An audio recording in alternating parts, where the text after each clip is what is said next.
Middle Way Philosophy, Introductory Video 5a, What's Wrong with Metaphysics, by Robert M. Ellis. This is a tributary video to video number 5 on agnosticism.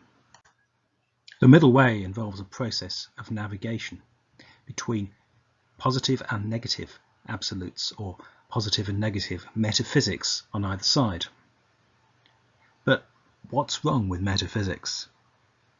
What is it exactly? And what's the trouble with it? What practical difference does it make? That's what this video tries to investigate more closely. The term metaphysics originally comes from Aristotle, where it means beyond physics, or beyond what we could justify through normal experience. As used here, it's equivalent to absolutisation. It's also equivalent to dogma. In any sense, it means absolute belief. Perhaps the quickest and easiest way of recognizing absolute belief is that it's non-incremental. It's either a matter of truth or falsity. It's completely right or wrong. It cannot be understood as a matter of degree. Because metaphysics consists of beliefs, words or symbols or pictures by themselves cannot consist of metaphysics. So, for example, simply the word God or a picture of God is not metaphysical. However, a claim, God exists, that points towards a state of affairs can be. That is an example of metaphysics. It's an absolute claim or an absolute belief. Here are some common features of metaphysics, starting with the rejection of a polar opposite. That is, a metaphysical belief will be either positive or negative, and we will reject the converse, whether that's negative or positive. For example, theism and atheism are polar opposites, where theism is the belief that God, as an infinite and perfect being, exists, and atheism is the denial that such a being exists. A second common feature of metaphysics is the repression of alternatives, that is, alternatives to the metaphysical belief itself or its polar opposite, which is recognized but rejected. That means that it's third options of any kind which are repressed. That means the repression of any agnostic option between the positive absolute and the negative absolute, whether you're talking in terms of God or talking in terms of some political claim such as the coming of the communist society, or whatever kind of metaphysical claim you're talking about. Negative and positive claims can often engage in an unholy alliance so as to keep agnostic alternatives down. Metaphysics assumes representationalism, or a correspondence between the words of the metaphysical claim and some sort of truth out there. The metaphysical statement is believed to be true, it's believed to refer to a reality, and a reality is talked about that's assumed to make sense in relation to the language used. They may go on further into more and more insistence that it's a reality that's being talked about, but in the end it's only dogma that justifies that claim. This kind of way of thinking about meaning, correspondence theory or representationalism, is challenged by the embodied meaning theory, so there is an alternative.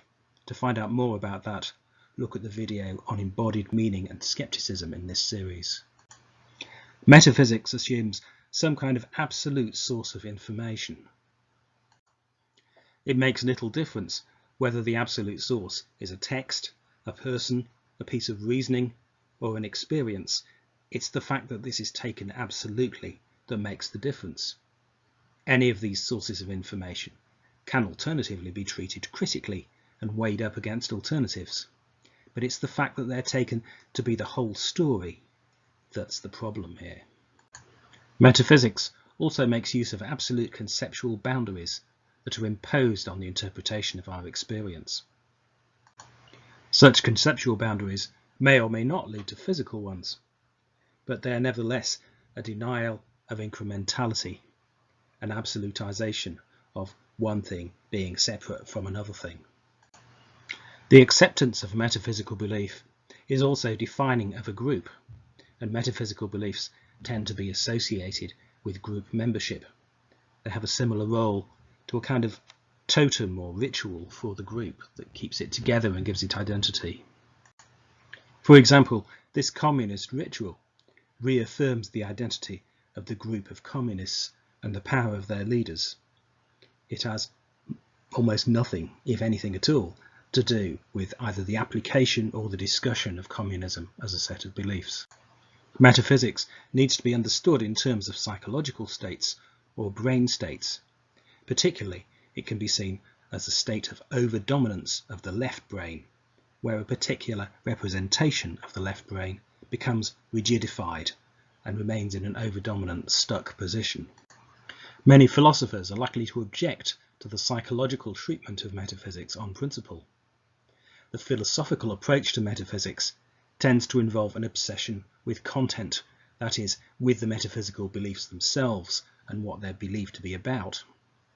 There is a great deal of debating about the pros and cons of particular content, but all of this takes place within a self-reinforcing context, which is isolated from any new correctives or any new information from outside the particular loop that's been set up of metaphysical belief, pro and con. The psychological critique of metaphysics that we're engaged in here, though, instead, involves the content becoming irrelevant. What we're concerned with here is what metaphysics does. That enables us to engage in a practical avoidance of absolutizing and metaphysics, in awareness of what the negative effects of metaphysics are. When understood psychologically, of course, metaphysical claims are a matter of contextual judgement. That is, they will vary in different situations depending on the person who is holding the belief and their psychological states. Those metaphysical beliefs do not necessarily mean the same when held by different people, even if they're using the same words. The meaning depends on the state of their bodies and their interactions with others and their entire situation. However, there are many occasions when there's no practical doubt as to whether metaphysics is intended. Indeed, the people themselves will use terms like dogma, but they might use positively. They might try to invoke absolutes because they take them to be a shortcut to certainty, which they still crave. So, for example, if the Pope was giving a formal teaching, let's say invoking natural law to forbid contraception, then we could be in little doubt that he meant what he was saying metaphysically. A common objection to this kind of psychological and critical use of metaphysics by philosophers concerns the use of prior or categorical claims. These, they say, are metaphysical, but they're unavoidable. They're part of the assumptions that we make, basically, before we go on to our normal judgments. For example, we assume there to be time or space, or we assume that there's such a thing as causality when we make our judgments. However, such prior or categorical claims do not have to be metaphysical claims. They may be interpreted in a way that is dogmatic. They may be interpreted as the only possible way of thinking about a particular issue. Or, on the other hand, they may be judged as provisional. They may be judged as provisional because a categorical claim is not necessarily unique. We can allow for the possibility that an alternative way of categorizing, a whole alternative way of understanding the world is possible, perhaps from extraterrestrials rather than human beings. So there may be, for example, extraterrestrials who don't see everything in terms of time and space. If we can allow for that possibility, we are not taking categorical claims metaphysically. Metaphysical claims, however, as opposed to categorical claims, are always dogmatic and always absolute. A non-absolute or provisional claim depends on having some degree of incrementality and some degree of recognition of possible alternatives. However, that degree may be 99.999 recurring percent practical certainty. As long as it's not 100% certainty, we can regard it as a confident but incremental judgment. For example, the sun has risen many times for millions of years, so that the sun will rise tomorrow seems pretty likely. That human beings rely on categories of time and space, it appears to be a prior condition of all our experience, as far as we can tell. So there's a 99.999% confidence that these things will be the case. But let's compare those potentially provisional statements with these. A perfect being must exist. Or 2 + 2 = 4 is absolute truth. Are these 100% certainties? Well, given that we're not God, 100% certainty is not available to us. So the very fact that these claim to apparently have that divine view, apparently claim to have 100% certainty, should arouse our suspicions. The alternative is that these are simply self-reinforcing assumptions. In the case of 2 + 2 = 4, they appear to be pretty useful self-reinforcing assumptions, but that doesn't mean that they're absolute. Traditionally, the importance and effects of metaphysical beliefs have been grossly overestimated. Take this picture by Holman Hunt, known as the awakening conscience. Most people will probably interpret the woman's stroke of insight as sudden recognition, as one of a truth provided by God, which enables her to move beyond the distractions offered by the young man and his sexual dalliance. However, that can't be the case. The content of metaphysical beliefs can have no effect on practical judgment. To see why this is, think about the relationship between an individual and a group and the role that metaphysical belief plays in cementing the identity of the group. The individual knows that they are accepted as part of the group because of their acceptance of that metaphysical belief. So, if the individual is to apply that metaphysical belief, they can only do that wholesale by making it determine their practical judgment, and thus maintaining their group membership. In order to apply that absolute belief, they have to exclude alternatives. So therefore, no weighing up can take place. And for that reason, the justification provided by the belief is arbitrary. It doesn't actually matter what the belief is. It could have been anything. It just happened that a particular belief, which might have turned out to be useful or not so useful, was provided by the group that happened to be the one that individual was part of. Swap round the exact belief and you'd still have the same effect. When thinking about the impact of metaphysical beliefs on, for example, saints, we also tend to underestimate the huge number of other influences that there are on a saint's behaviour, apart from their metaphysical beliefs.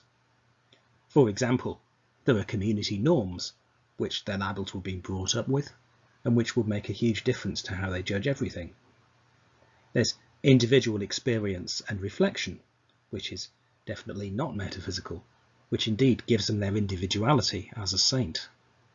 Then there's their religious inspiration or experience, which doesn't have to be tied to their metaphysical beliefs at all. It could be an experience of God, but it doesn't involve a metaphysical belief in God. No, metaphysical beliefs can't provide a positive input to practical judgment. Instead, their function is to strengthen group power by excluding alternatives. No voice from beyond the group is allowed so long as those metaphysical beliefs remain dominant.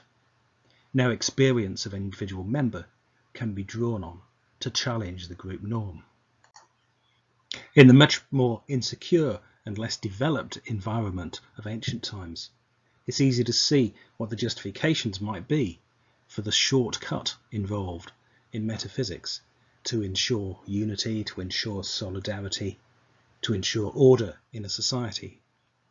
If you're to struggle against unforeseen, threatening conditions, then it may be necessary to use metaphysics, to use the power mode it suggests in order to defend society.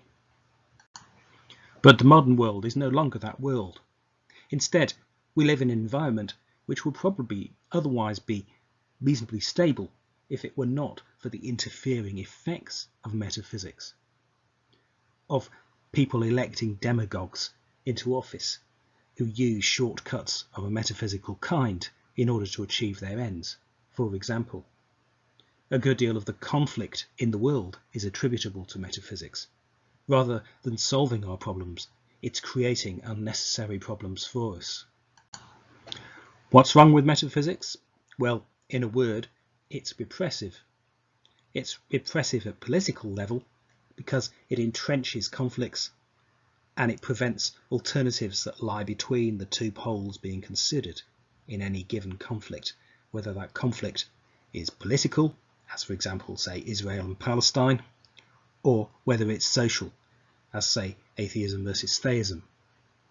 It's also repressive at individual level. Individuals are prevented from examining alternatives because of the repressive effect of metaphysical beliefs which they have taken on from groups. That may result in, for example, mental illness, it may result in unhappiness, or it may simply result in a failure of critical awareness. For anybody who values love in the broad sense, for anyone who values compassion or integration or provisionality or critical awareness, any of those kinds of qualities, one of the biggest priorities must surely be to avoid metaphysical belief. In other words, to follow the middle way.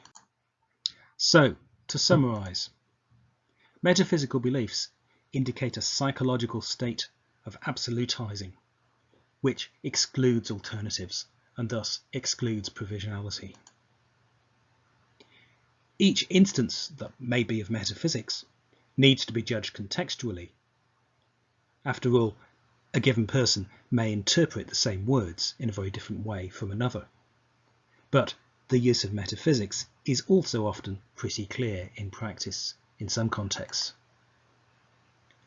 Categorical claims, however, are not necessarily metaphysical. The content of metaphysical beliefs is irrelevant and has no practical effect on judgment. The use of metaphysics, however, does have a function. It reinforces group power, and it does so by excluding alternatives that might threaten that group. Metaphysics, then, is incompatible with provisional or integrative judgment of the kind that is very badly needed in the world today to address conditions better.